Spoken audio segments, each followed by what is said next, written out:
नमस्कार दोस्तों, स्वागत है आप लोगों का इस वीडियो में। दोस्तों, इस वीडियो में हम कक्षा 6 के गणित के दूसरे पाठ जिसका नाम है पूर्ण संख्याएं को प्रारंभ होने चल रहे हैं। तो चलिए, इस पाठ में हम सबसे पहले इसके थ्योरी पोर्शन को देखेंगे, उसके पश्चात अभ्यास में हम के सारे क्वेश्चन को करेंगे। तो चलिए, सबसे पहले हम थ्योरी को देख लेते हैं। थ्योरी में आपको किताब से भी पढ़ा दूंगा और मैंने अपने पर्सनल नोट भी बनाए हैं, उससे भी मैं आपको बता देता हूँ। ठीक है, तो पहले मैं अपने नोट से दिखा देता हूँ, उसके पश्चात एक बार मैं किताब से आपको दिखा दूंगा, जिससे कि आपका रिवीजन हो जाएगा और आप थ्योरी आसानी से कर ले जाएं। और यदि आप थ्योरी कर ले जाएंगे आसानी से, तो क्वेश्चन भी आप आसानी से कर सकते हैं। ठीक है, तो चलिए सबसे पहले थ्योरी पोर्शन को देखते हैं। तो चलिए दोस्तों, शुरू करते हैं थ्योरी पोर्शन को। जैसा कि हमने यहाँ पर डाल रखा है, पूर्ण संख्या नाम का चैप्टर हमारा पार्ट 2 है, कक्षा 6 की गणित से है। ठीक है, तो पूर्ण संख्या क्या होती है, सबसे पहले इसकी परिभाषा जानेंगे और तमाम प्रकार के नोट हमने लिख रखे हैं। वही चलिए देख लेते हैं सबसे पहले पूर्ण संख्याओं की परिभाषा।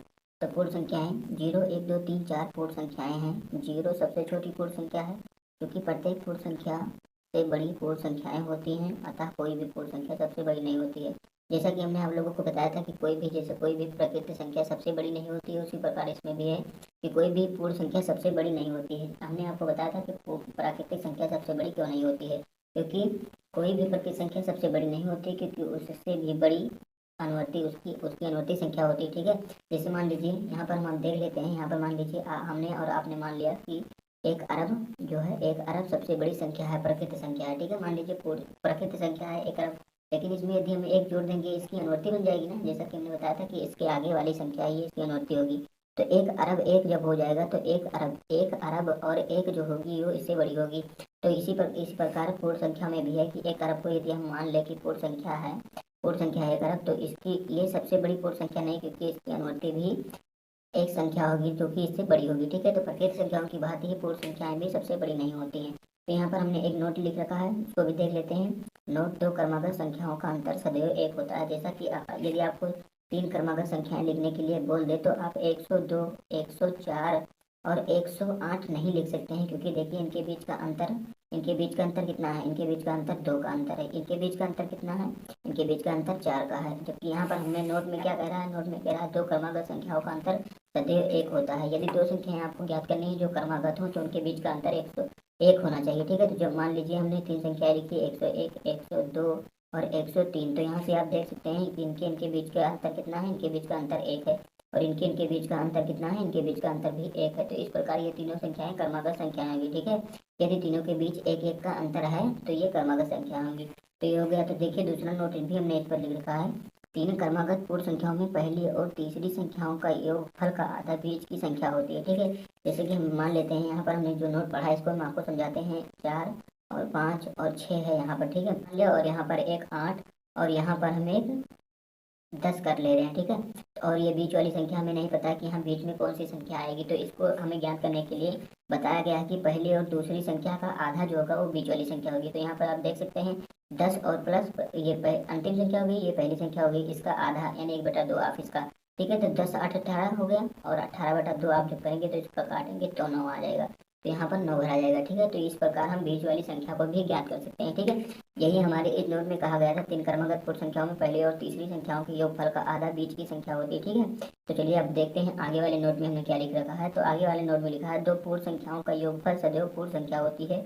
यह पूर्ण संख्याओं की योग का समवर्ग प्रगुण है। ठीक है, पूर्ण संख्याओं की योग का समवर्ग प्रगुण जो होता है, जैसे मान लीजिए 10 एक पूर्ण संख्या है, तो 10 में यदि हमें 11 जोड़ दे रहे हैं, और 11 यदि 10 भी पूर्ण संख्या है, 11 भी पूर्ण संख्या है, तो ये जो जुड़कर आएगा 21, ये भी एक पूर्ण संख्या होगी। तो ये हमने देख लिया। तो अब हम आगे देखते हैं। यहाँ पे लिखा है, दूसरा नोट जो हमने लिखा है, दो पूर्ण संख्याओं की योगफल पर संख्याओं के क्रम का कोई प्रभाव नहीं पड़ता। ठीक है, ये क्या बात लिखी है मैं आपको बताता हूँ। देखिए, जैसे यहाँ पर आप लोगों को 5 और 4 जोड़ना है, तो ये 9 आएगा। तो यहाँ पर हमने 5 को सबसे पहले रखा है, और यहाँ पर कह रहा है कि क्रम बदल देने से इसका प्रभाव नहीं पड़ता है। तो मान लीजिए यहाँ पर हम 4 पहले कर ले रहे हैं और 5 बाद में कर रहे हैं, तो इसका भी योगफल 9 ही आएगा। ठीक है, तो यही इस नोट का मतलब था। ठीक है, तो आगे देखते हैं अगले नोट में हमने क्या लिख रखा है। अगले नोट में लिखा है, इसी पूर्ण संख्या में यदि शून्य को जोड़ा जाता है तो योगफल वही संख्या आती है। इसी कारण शून्य को संख्याओं में योग का तत्समक अवयव भी कहते हैं। शून्य को पूर्ण संख्याओं के लिए योज्य तत्समक भी कहते हैं। ठीक है, तो यहाँ पर हम देखिए ये क्या कह रहा है, किसी पूर्ण संख्या में यदि शून्य को जोड़ा जाता है तो योगफल वही संख्या होती है। ठीक है, और इसे योज्य तत्समक कहते हैं। ठीक है, तो मान लीजिए यदि 5 में हम 0 जोड़ दे रहे हैं, तो क्या होगा, यही संख्या आ जाएगी, यानी 5 आ जाएगा। इसी प्रकार और उदाहरण देख लेते हैं। 4 में यदि 0 जोड़ेंगे तो कितना आएगा, 4 ही रहेगा, वही संख्या आ जाएगी। 8 में अगर यदि हम जीरो जोड़ें तो वही संख्या आ जाएगी, ठीक है। इसी प्रकार 10 में यदि जीरो जोड़ेंगे तो 10 ही आ जाएगा। इस नोट का इतना ही मतलब है, ठीक है। तो चलिए अब हम आगे वाले देखते हैं, आगे अगले नोट में हमने क्या लिख रखा है। तो अगला नोट है हमारा, तीन पूर्ण संख्याओं में क्रम से जोड़ते समय इन्हीं दो पूर्ण संख्याओं का समूह पहले बना लेने से योगफल में कोई अंतर नहीं पड़ता। योग संक्रिया का साहचर्य प्रगुण है, ठीक है। तो देखिए ये क्या कह रहा है, यदि मान लीजिए तीन संख्याओं को हमें जोड़ना है, तीन संख्या मान लिया हमने 8, 9 और 10, ये तीनों संख्याओं का हमें योगफल ज्ञात करना है, ठीक है। तो ये मान लीजिए पहले हमने 8 और प्लस 9 ये दोनों हमने पहले जोड़ लिया, ठीक है। और इसके बाद इसमें 10 जोड़ेंगे तो ये कितना उत्तर आएगा इसका, 10, 9 और 8 17 हो जाएगा, 17, 10, 27। तो इसका उत्तर 27 आ रहा है, ठीक है। और ये थ्योरी कह रही है कि 8 और प्लस में यदि हम 9 और प्लस का 10 को बना लें तब भी वही योग आएगा जो इसका आया था, ठीक है। 10 और 9 19 हो जाएगा, 19, 8, 27, ठीक है। तो प्रत्येक दशा में उत्तर 27 ही आएगा, इसमें इसके कहने का मतलब, ठीक है। अंकों का स्थान बदल देने से इनका मान नहीं बदलता, योग नहीं बदलता, ठीक है। यही हमें इस नोट में कहा गया था। तो दूसरा नोट ये कौन सा प्रगुण है, ये पूर्ण संख्याओं पर साहचर्य का प्रगुण है, ठीक है। यहाँ पर एक मात्रा रहेगा, ये साहचर्य है, ठीक है। तो यहाँ अगले नोट को हम देखते हैं। अगले नोट में ये वाला हमने जान लिया कि साहचर्य नियम क्या होता है। यदि तीन संख्याएं हैं, तीन संख्याओं में पहला दूसरा का योग करके तीसरे को जोड़ेंगे तो वही उत्तर आएगा जो दूसरे तीसरे को जोड़कर उसके पश्चात पहले को जोड़ेंगे तो दोनों का उत्तर वही आएगा। ये पूर्ण संख्याओं में योग का साहचर्य प्रगुण है, ठीक है। तो अगला नोट है घटाने की संक्रिया पूर्ण संख्याओं के लिए संवरक नहीं है। जो इसमें कह रहा है कि घटाने की संक्रिया पूर्ण संख्याओं में संवरक नहीं है, ठीक है। तो चलिए इस बात को समझते हैं हम। जैसे मान लीजिए यहाँ पर हमने 8 से 8 को घटा दिया 0, तो 0 आ गया, तो 0 तो एक पूर्ण संख्या है। और यहाँ पर यदि हमने 8 से 4 को घटा दिया तो 4 आ गया, ठीक है। तो यहाँ पर कुछ स्थितियों में इसका पालन हो रहा है। लेकिन यदि यहाँ पर 4 से 8 को घटा दिया जाए तो यहाँ पर -4 आ जाएगा जो कि पूर्ण संख्या नहीं है। यदि 10 से 12 को घटा दिया जाए तो माइनस का 2 आ जाएगा जो कि पूर्ण संख्या नहीं है। यदि 20 से हम 22 को घटा दें तो माइनस का 2 आ जाएगा जो कि पूर्ण संख्या नहीं है। तो यही बात इसमें कहा गया है कि घटाने की संक्रिया पूर्ण संख्याओं के लिए संवरक नहीं है। इस बात को आप लोगों ने समझ लिया होगा। तो चलिए देखते हैं अगले नोट में हमने क्या लिख रखा है। तो अगला नोट हमारा है, पूर्ण संख्याओं का गुणनफल सदैव पूर्ण संख्या होता है।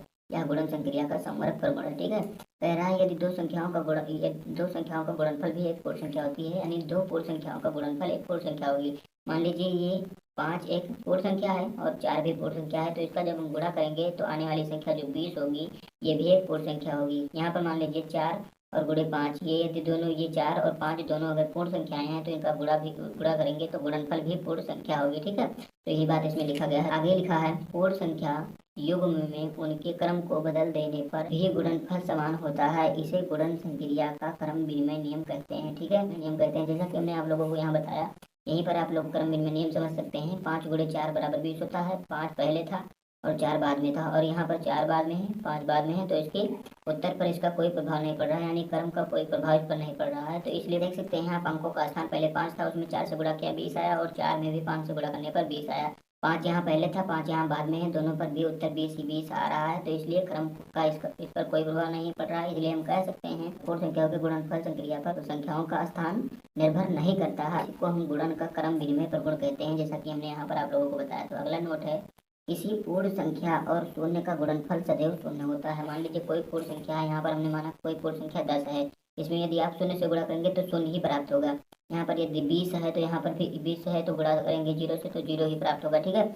यहाँ पर मान लीजिए 1 अरब है, तो 1 अरब में भी यदि आप 0 से गुणा कर देते हैं तो ये 0 हो जाएगा, ठीक है। और दूसरा लिखा गया है, एक को गुणन का तत्समक अवयव कहते हैं। एक को गुणन का तत्समक अवयव इसलिए कहते हैं, जैसे 5 में 1 से गुणा करेंगे तो 5 ही आएगा, ठीक है। तत्समक अवयव इसीलिए करते हैं कि उसमें गुणा करने से उस संख्या पर कोई प्रभाव ना पड़े। मान लीजिए 10 में 1 से गुणा करते हैं तो फिर भी 10 ही आएगा, ठीक है। इसीलिए एक को क्या कहते हैं, तत्समक अवयव, यानी इसमें गुणा करने पर कोई चेंज नहीं होता है उसमें, ठीक है। तो हमने अगला नोट क्या लिखा है, अगला नोट हमने लिखा है, किन्हीं तीन पूर्ण संख्याओं के लिए सतत गुणन संक्रिया में संख्याओं के क्रम को परिवर्तित करने पर गुणनफल अपरिवर्तित रहता है। अतः गुणनफल की संक्रिया पूर्ण संख्याओं में साहचर्य है, ठीक है। तो इस बात को हम यहाँ पर समझ लेते हैं। मान लीजिए यहाँ पर आप देख सकते हैं, जैसे यहाँ पर हम तीन संख्या ले लेते हैं, 5 लिया और 4 लिया और यहाँ पर हमने 8 ले लिया, ठीक है। तो तीनों संख्याओं में यदि हम इसका गुणा इससे करा दे पहले, ठीक है। मान लीजिए 5 का गुणा हमने 4 से करा दिया, उसके पश्चात 8 का गुणा करा रहे हैं, ठीक है। तो जो उत्तर आएगा वह वही उत्तर आएगा जो 5 से 4 और 8 का गुणा करने पर आएगा, ठीक है। पहले 5 और 4 का गुणा किया, फिर 8 का किया, और इसमें 4 और 8 का गुणा पहले करते हैं और फिर 5 का गुणा कर रहे हैं, तो वही उत्तर आएगा दोनों में, ठीक है। तो ये 5 चौक 20 हो जाएगा, और 20 अट्ठे कितना हो जाएगा 160। और यहाँ पर आप देख सकते हैं 8 कितना हो जाएगा 8 चौक 32 हो जाएगा, और 32 पंचे 160। तो यहाँ आप देख सकते हैं दोनों का उत्तर 160 बराबर ही आया है। तो यही इस प्रगुण का मतलब था, ठीक है। और यह क्या कहता है अपरिवर्तित रहता है, यानी गुणनफल जो होता है अपरिवर्तित रहता है। आप यहाँ देख सकते हैं दोनों बार में 160 ही आया है, और इस प्रगुण को गुणन संक्रिया का साहचर्य प्रगुण कहते हैं, ठीक है। तो चलिए अब हम आगे की थ्योरी को देखते हैं। अगला नोट क्या है, किन्हीं तीन संख्याओं के लिए पहली संख्या गुणे दूसरी संख्या प्लस तीसरी संख्या बराबर होगी पहली संख्या गुणे दूसरी संख्या प्लस पहली संख्या गुणे तीसरी संख्या। तो यहाँ पर पहली संख्या दूसरी संख्या तीसरी संख्या क्या लिखा है आपको समझ में नहीं आ रहा। तो चलिए यहाँ पर हम कुछ मानकर इसको समझकर आपको बता देते हैं, ठीक है, कि कैसे यहाँ पर क्या हो रहा है, ठीक है। तो यहाँ पर आप देख लीजिए एक पेज पर हम यहाँ देख रहे हैं, यहाँ लिखा है कि तीन संख्याओं के लिए हमने तीन संख्याएं मान लिया। यहाँ हमने माना 6, 7 और 8, हमने तीन संख्याएं माना, ठीक है। तो कह रहा है पहली संख्या, यानी पहली संख्या यहाँ पर क्या है 6, और गुणे दूसरी संख्या कितना है 7, और प्लस तीसरी संख्या यहाँ पर कह रहा है तो तीसरी संख्या 8, ये बराबर होगी किसके बराबर होगी, ये कह रहा है पहली संख्या, यानी पहली संख्या 6 और गुणे दूसरी संख्या 7, और यहाँ पर कह रहा है प्लस, तो प्लस लगा देंगे हम यहाँ पर। और पहली संख्या यानी 6 और गुणे कितने कह रहा है तीसरी संख्या कितने हैं 8, तो ये दोनों आपस में बराबर होंगे, ठीक है। तो इसको हम हल करके देख लेते हैं बराबर है कि नहीं है। और 8 7 ये 15 हो जाएगा, और ये कितना हो जाएगा ये 42 हो जाएगा। 6 का पहाड़ा 7 बार पढ़ेंगे 42 आएगा, और 8 का पहाड़ा 6 बार पढ़ेंगे तो 48 आ जाएगा। और कितना हो जाएगा ये हो जाएगा 90। इसका पहाड़ा 15 का पहाड़ा 6 बार यदि आप पढ़ेंगे तो 15 छिक्के 90 आ जाएगा। और ये कितना हो जाएगा ये हो जाएगा 8 2 10 का शून्य हासिल आ जाएगा 1, और 4 4 8 1 9। तो आप देख सकते हैं यहाँ पर ये दोनों पक्ष बराबर आ रहे हैं। इसे गुणन संक्रिया का योग पर वितरण प्रगुण कहते हैं। यहाँ देख सकते हैं आपको, यहाँ पर ये देखिए गुणा था तो 6 का 7 में भी गुणा हुआ, और 6 का ही 8 में गुणा हुआ, तो यहाँ पर ये 6 बट गया, ठीक है, दोनों दो भाग में बट गया, तो इसीलिए इसे गुणन पर वितरण प्रगुण कहते हैं। तो यहाँ से हम दूसरा नोट देख लेते हैं, गुणन का घटाने पर वितरण नियम लागू है। इस बात को समझ लेते हैं। इसके लिए हमने तीन संख्या ले लिया है, यहाँ पर हमने लिख रखा है तीन संख्याएं 6 7 और 8, हमने तीन संख्याएं मान लिया, और इस प्रगुण को हमें सिद्ध करना है। गुणन पर घटाने का नियम वितरण नियम का पालन करता है, ठीक है। तो यहाँ पर आप देख सकते हैं 6 का गुणा यदि हम इसमें करते हैं क्या नाम है 7 और माइनस के 8 में, तो ये उत्तर कितना देगा, ये उत्तर इसके बराबर देगा, यानी 6 और गुणे 7 और माइनस का कितने से कितना देगा 6 और गुणे 8, ये दोनों पक्ष बराबर होंगे, ठीक है। तो यहाँ पर ये हो जाएगा 6 और इसमें गुणा हो जाएगा माइनस का 1 आएगा। यहाँ से आप देख सकते हैं 6 का पहाड़ा 7 बार पढ़ेंगे 42 आ जाएगा, और ये 48 आएगा, ठीक है। तो यहाँ से आप देख सकते हैं इसका गुणा करेंगे तो माइनस का 6 आएगा, और यहाँ से यदि आप इसको घटाएंगे तो माइनस का 6 आएगा। तो दोनों पक्ष बराबर हैं, इसीलिए यह प्रगुण भी अप्लाई होता है। तो ये नोट क्या कह रहा था, इसको हमने आप लोगों को आसानी से समझा दिया यहाँ पर कि गुणन का घटाने पर वितरण नियम लागू है। दूसरा नोट हम यहाँ पर देख लेते हैं, विभाजन की संक्रिया पूर्ण संख्याओं के लिए संवरक नहीं है। यहाँ पर ये क्या बात कहना चाह रहा है, इस बात को मैं आप लोगों को आसानी से समझाने की कोशिश करता हूँ, ठीक है। तो यहाँ से आप देख सकते हैं इसके लिए हमें संख्याएं लेनी पड़ेंगी, विभाजन यानी भाग करके हमें आप लोग को समझाना पड़ेगा। मान लीजिए यहाँ पर हमें 30 और 6 दिया गया है, इस पर हमें वितरण नियम क्या नाम संवरक नियम हमें देखना है कि संवरक नियम अप्लाई हो रहा है या नहीं हो रहा है, ठीक है। तो दूसरी संख्या यानी जो बड़ी संख्या है पहली संख्या में दूसरी संख्या से भाग दे देते हैं, तो ये 5 बार में कट जा रहा है, आप देख रहे हैं, ठीक है। तो यहाँ पर ये पूर्ण संख्या थी, ये पूर्ण संख्या थी, और इसका भागफल भी जो आया है ये पूर्ण ही संख्या है, ठीक है। और मान लीजिए यहाँ पर हमने 8 ले लिया, और इसके यहाँ हमने 7 दे दिया, ठीक है। तो इससे आप यदि भाग करेंगे तो आप देख सकते हैं जब इसका भाग करेंगे तो ये पूर्ण संख्या नहीं देगा। 7 का पहाड़ा एक बार पढ़ेंगे, यहाँ पर 1 बचेगा, 10 मिनट लगाएंगे 0 हो जाएगा, एक बार पढ़ेंगे तो आप देख सकते हैं पूर्ण संख्या नहीं है, ठीक है। तो यही कह रहा है कि भाग का विभाजन की संक्रिया पूर्ण संख्याओं के लिए संवरक नहीं है, ठीक है। यहाँ पर आप देख सकते हैं 0 से 5 में भाग दें, यदि 0 से 5 में भाग देंगे तो 0 ही आएगा। तो यहाँ पर पूर्ण संख्या का फल हो रहा है, यहाँ पर भी हो रहा है, लेकिन ये प्रत्येक दशा में नहीं हो रहा है, ऐसा कहना चाहिए था, ठीक है। तो ये प्रत्येक दशा में इसका पालन नहीं हो रहा है, इसलिए विभाजन की संक्रिया पूर्ण संख्याओं के लिए संवरक नहीं है। आशा करता हूँ आप लोग आसानी से इसको भी समझ गए होंगे। तो चलिए अब आगे देखते हैं दूसरा नोट क्या है, किसी पूर्ण संख्या में शून्य से भाग परिभाषित नहीं, अर्थात पूर्ण संख्या और बटे 0 बराबर अपरिभाषित, ठीक है।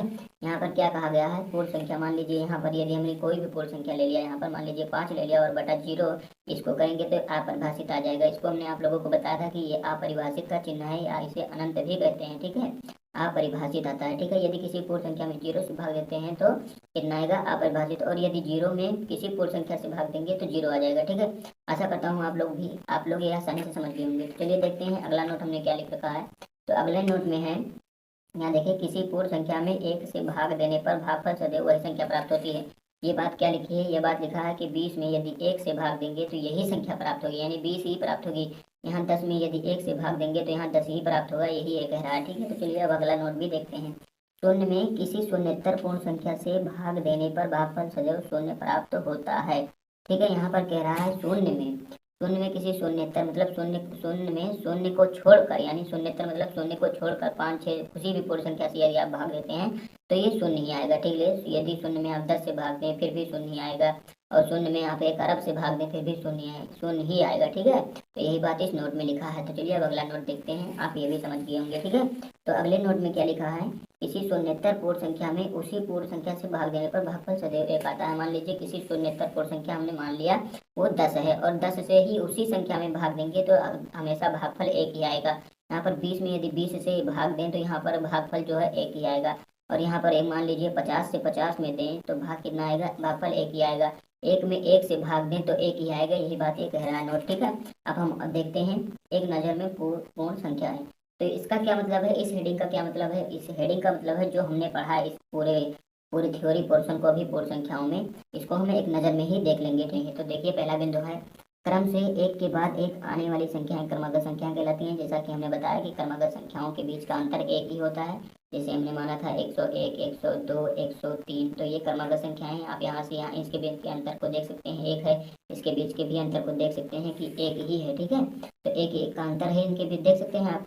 और यदि आप मान लीजिए यहाँ पर हम देख लेते हैं, यहाँ पर 110, 112 और 115, तो यहाँ पर आप देख सकते हैं ये इनमें 2 का अंतर है, इसमें कितने का अंतर है, इसमें 3 का अंतर है। तो ये तीनों संख्याएं क्रमागत संख्याएं नहीं है, क्योंकि इनके बीच का अंतर ज्यादा है। ठीक है, क्रमागत संख्याओं के बीच का अंतर एक ही होता है, तभी वो संख्याएं क्रमागत होंगी। ठीक है, अब दूसरा है, शून्य को प्राकृत संख्या के साथ सम्मिलित करने, देखो प्राकृत संख्या है पूर्ण संख्याएं कहलाती हैं। ठीक है, पूर्ण संख्याएं क्या है, यदि प्राकृत संख्या आपको पता होगा, इसके पूर्व वाले पार्ट में हमने आपको पढ़ाया है, 2, 3, 4 गिनती की संख्याओं को प्राकृत संख्या कहते हैं, ये अनंत तक जाती हैं। यदि इसमें शून्य को शामिल कर लें तो ये पूर्ण संख्या हो जाएगी। ठीक है, यही बात इसमें लिखी गई है। अब आप देखिए दूसरा, सबसे छोटी पूर्ण संख्या शून्य है। जैसा कि हमने आपको पहले ही बताया कि पूर्ण संख्या में सबसे छोटी पूर्ण संख्या शून्य है। अब देखिए, कोई भी पूर्ण संख्या सबसे बड़ी पूर्ण संख्या नहीं होती है, क्योंकि उसकी भी एक अनुवर्ती पूर्ण संख्या होती है। जैसा कि हमने प्राकृतिक संख्याओं में आपको बताया था कि कोई भी प्राकृतिक संख्या सबसे बड़ी नहीं होती, क्योंकि उसकी एक अनुवर्ती प्राकृतिक संख्या होती है। उसी प्रकार इसमें भी कोई भी पूर्ण संख्या सबसे बड़ी नहीं होती है, क्योंकि उसकी भी अनुवर्ती पूर्ण संख्या होती है। जैसा कि आप यहाँ पर देख सकते हैं, मैं आपको ये बात समझा दे रहा हूँ। ये 5 है, मान लीजिए यहाँ हम ले लेते हैं कि हम माना हमने कि 5 अरब सबसे बड़ी पूर्ण संख्या है। ठीक है, लेकिन यदि इसमें एक जोड़ दें तो इसकी अनुवर्ती प्राकृतिक संख्या अनुवर्ती पूर्ण संख्या में प्राप्त होगी, तो कितना हो जाएगा, हो जाएगा 5 अरब 1। तो 5 अरब 1 इससे बड़ी होगी, अतः ये कोई भी पूर्ण संख्या सबसे बड़ी नहीं हो सकती। ठीक है, ये बात हमने भी आपको समझा दिया। तो यहाँ आप देख सकते हैं, यदि 2 पूर्ण संख्याओं को जोड़ा जाता है तो योगफल सदैव पूर्ण संख्या होता है। पूर्ण संख्याओं का यह प्रगुण योग का संवरक प्रगुण कहलाता है। इसको भी हमने आपको बताया, एक बार फिर से देख लीजिए। यदि हम 5 में 5 जोड़ रहे हैं तो ये 10 आएगा। यदि 5 एक पूर्ण संख्या है और ये भी 5 पूर्ण संख्या है तो 10 भी एक पूर्ण संख्या होगी। ठीक है, यदि आप यहाँ पर मान लीजिए 6 है और यहाँ पर 5 है, यदि 6 पूर्ण संख्या है, 5 भी पूर्ण संख्या है, तो इसका योग जो होगा 11, वो भी एक पूर्ण संख्या होगी। यही ये कह रहा है कि ये योग का संवरक नियम है। ठीक है, तो अब आप आगे देख सकते हैं, यहाँ पर हमने क्या लिखा है, अगला नोट हमने जो लिख रखा है, और आप देख सकते हैं 2 पूर्ण संख्याओं की योग पर संख्याओं के क्रम का कोई प्रभाव नहीं पड़ता। यह पूर्ण संख्याओं में योग का क्रम विनिमय प्रगुण कहलाता है। इस बात को मैं आपको यहाँ पर समझा दे रहा हूँ। जैसे मान लीजिए यदि हमने 5 में 6 जोड़ा तो 11 प्राप्त होगा, और यदि हम यही संख्या, यानी यहाँ पर 5 पहले है, यहाँ पर 6 हम पहले कर दें और 5 उसमें जोड़ें तो भी वही योग आएगा 11, जो यहाँ पर आया था वही योगफल यहाँ भी आएगा। यानी ये क्रम, यहाँ पर आप 5 पहले था, यहाँ पर 6 पहले है। ठीक है, तो यही बात इसमें कह रहा है कि यदि क्रम से जोड़ें या क्रम से ना जोड़ें तो संख्याओं पर इसकी योगफल का कोई प्रभाव नहीं पड़ता है। ठीक है, और ये क्रम विनिमय नियम कहलाता है। यहाँ देखिए, यहाँ पर 5 पहले था, यहाँ 6 पहले है, यहाँ पर 6 बाद में था, यहाँ 5 बाद में है। ठीक है, और योगफल दोनों देख सकते हैं आप 11 आया है। ठीक है, तो अगला देखते हैं, अगला क्या है। अगला हमने लिखा है, किसी पूर्ण संख्या में 0 जोड़ने पर योगफल वही संख्या प्राप्त होती है। एवं 0 को पूर्ण संख्याओं में योग का तत्समक अवयव कहते हैं। इसको भी हमने आप लोगों को बता दिया है, एक बार फिर से देख लीजिए। यहाँ पर कि यदि हमने किसी पूर्ण संख्या में 0 जोड़ा, 5 में यदि 0 जोड़ेंगे 5 ही प्राप्त होगा, 4 में 0 जोड़ेंगे तो 4 ही प्राप्त होगा, 10 में 0 जोड़ेंगे तो 10 ही प्राप्त होगा हमें। ठीक है, तो यही इसमें लिखा है कि 0 को क्या कहते हैं, तत्समक अवयव कहते हैं। ठीक है, तो यहाँ से ये थ्योरी पोर्शन पूरा समाप्त हो गया है पूर्ण संख्याओं का। धन्यवाद।